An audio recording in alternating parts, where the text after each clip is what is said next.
আপনারা সবাই কেমন আছেন? আশা করি অনেক ভালো আছেন, সুস্থ আছেন। আমিও অনেক ভালো আছি। তো দেখতেই পাচ্ছেন আমাদের দুর্গাপুজোর হচ্ছে ইনভিটেশন কার্ড আর বিল বুক চলে এসেছে। আর প্রথম কার্ডটা হচ্ছে মায়ের সিংহাসনে দেওয়া হলো, মাকেই প্রথমে জানানো হলো। আমাদের আগেই বলেছিলাম যে হাতে গোনা কয়েকটা দিন বাকি রয়েছে, হাতে একদমই টাইম নেই। তো এই টাইমের মধ্যেই সবাই মিলেমিশে কাজগুলো করতে হবে। আর সবাই মিলে কাজ করলে পরে যে কোনো কাজই সহজ হয়ে যায়, তাই না বলুন? এই যে হচ্ছে আমাদের বিল বিল বই না, এটা হচ্ছে ইনভিটেশন কার্ড। আর ইনভিটেশন কার্ডের মধ্যে মায়ের মুখটা কি মিষ্টি লাগছে, তাই না? আর অবশ্যই কমেন্টে জানাবেন কিন্তু আমাদের ইনভিটেশন কার্ড আর বিল বুকটা কেমন হয়েছে। এদিকেও হচ্ছে সবাই মিলে হচ্ছে কাজে লেগে পড়েছি। অনেক কার্ড রয়েছে, সব কার্ডে হচ্ছে হলুদ আর সিঁদুর লাগাতে হবে।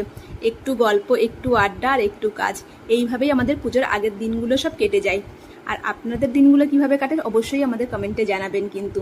আপনারা সবাই ভালো থাকবেন, সুস্থ থাকবেন। আর আমার ভিডিওগুলো যদি ভালো থাকে অবশ্যই লাইক, কমেন্ট অ্যান্ড শেয়ার করে দেবেন। আপনারা সবাই ভালো থাকবেন। টাটা।